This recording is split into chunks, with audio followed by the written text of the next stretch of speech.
Hello, my name is Jonathan Turley and I am the curriculum leader of Maths at Hartford High School. In this brief video, I will be giving an outline of the GCSE course that your student will follow over the next 2 years and what they can be doing in class and out of class to ensure that they get the best possible grade in maths. To begin with, I just want to give a brief overview of the maths team at the school.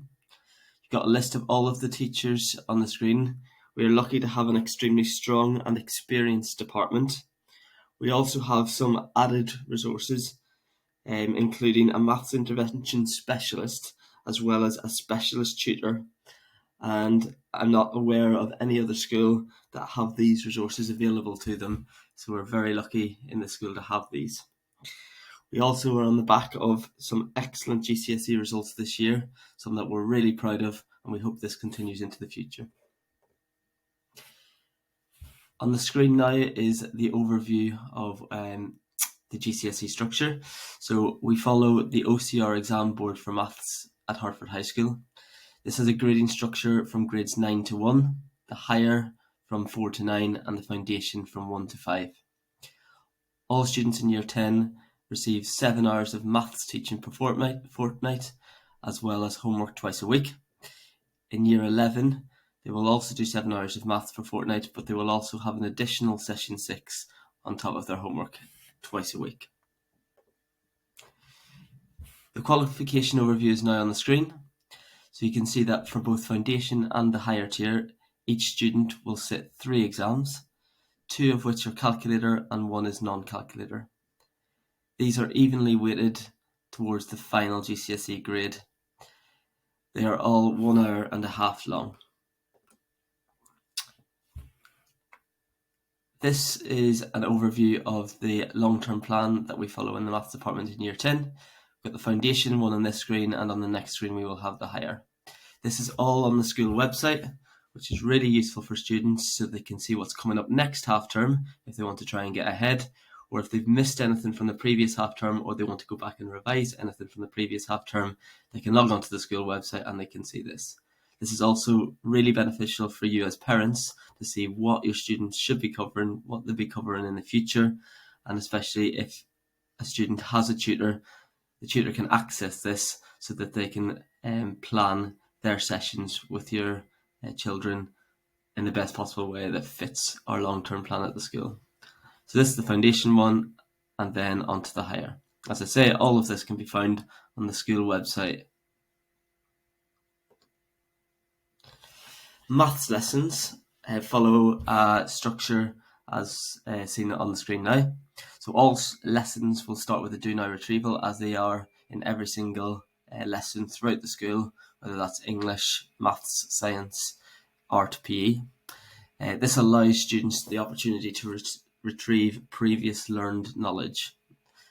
So it's only natural that everyone forgets things from time to time. So it's important that we go back and retrieve information that we've maybe done in the previous lesson, the previous week, the previous term, and the previous year.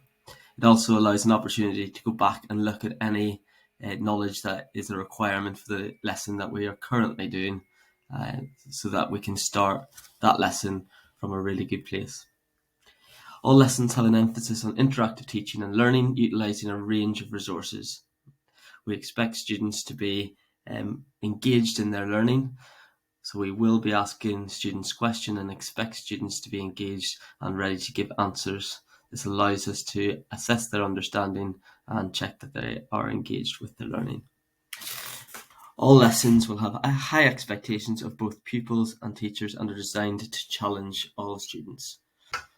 We ensure that there's enough application and problem solving within lessons so that every student is challenged, and that's what we want to see in all maths lessons.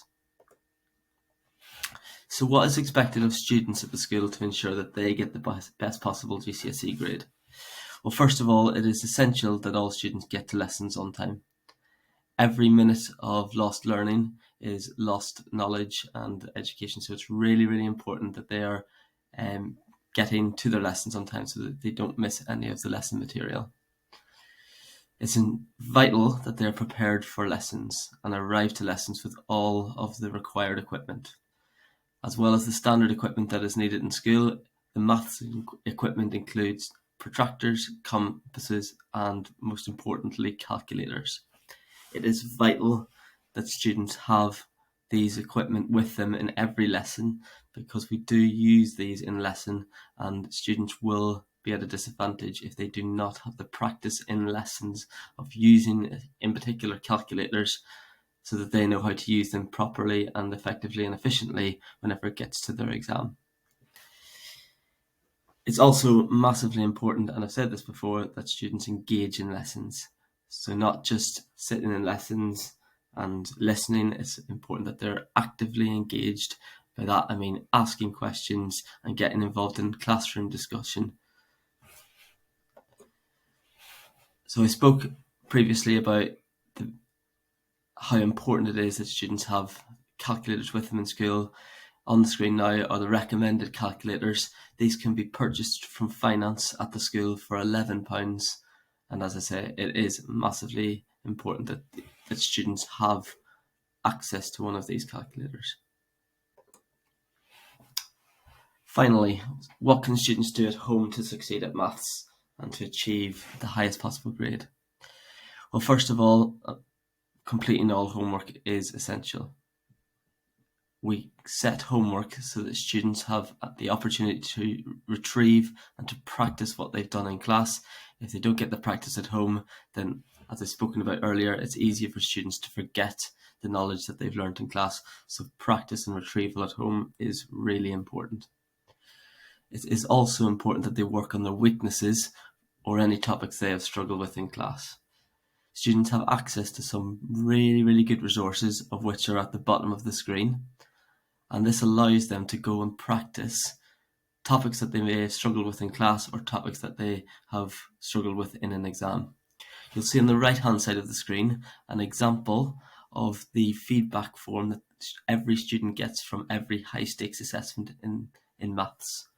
So it very clearly colour codes anything that they've not done so well in red, anything that they've done okay and got some of the marks but not all of the marks in yellow, and then any topics that students have got full marks on in green. Also on that form, you can see down the right hand side, it gives them the Hegarty Maths clip number associated with that topic. This means that students not only have a list of topics that they're struggling with, but also has somewhere that they can go to get help on that topic. Because if they go to the topic on Hegarty Maths, they have a video and some questions that they can answer, which will allow them to turn that weakness into a strength. As I said, after every assessment in maths that each student does, they receive one of these forms.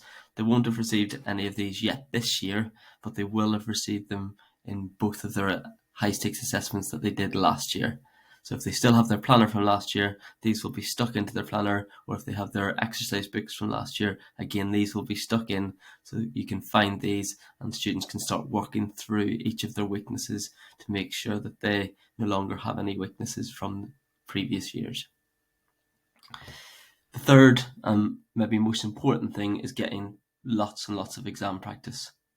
Maths is a subject where the more practice you get, the better you will get at that. Okay, not only does it mean that you're retrieving information all the time, but also it's looking at the style of question, the problem-solving nature of the questions that students are faced with in their GCSE exam now. What we find quite a lot at the school is that students can do the content and understand the content, but struggle to apply it to the problem-solving nature in which they're asked in their GCSE exams. Therefore, getting practice at reading these questions, at understanding these questions, and at doing these questions help them to ensure that they get the best possible grade. And at the bottom are a list of all the resources, online resources, that students have access to at home. Hegarty Maths obviously is the main one that we do homework on, but Hegarty Maths isn't just there for homework, it can also be used for revision purposes. Students can search for any topic they want using the toolbar at the top on Hegarty Maths, which allows them to search for a topic, to watch a video on the topic, and to do some questions on that topic. Corbett Maths and Maths Genie are brilliant resources for getting exam practice. You can download booklets of exam questions that are just based on a particular topic. So if there's a particular topic that your student is finding difficult, or they've maybe not done so well on an assessment in that topic, then they can go to Corbett Maths or Maths Genie, search for that topic, and then they've got a booklet full of exam questions just on that topic. It also has model solutions, which means that if the student's stuck on a question, they can look at the solutions and try and figure out where they've gone wrong. Tanner Maths is great for flashcards. This is great for learning off key formulae and key facts. Okay, so on Tanner Maths, you can either download a set of foundation flashcards or higher flashcards, which allows the student to check that they understand and know all of the key formulae and facts that they need to. And finally, Dr. Frost Maths is another website that all students have a login for at the school, and this again is great for exam practice. Finally, I'll finish on a quote. The only way to learn mathematics is to do mathematics. It goes back to getting as much exam practice as possible. It's only whenever students do those exam questions that they learn in the best possible way. Thank you for your time.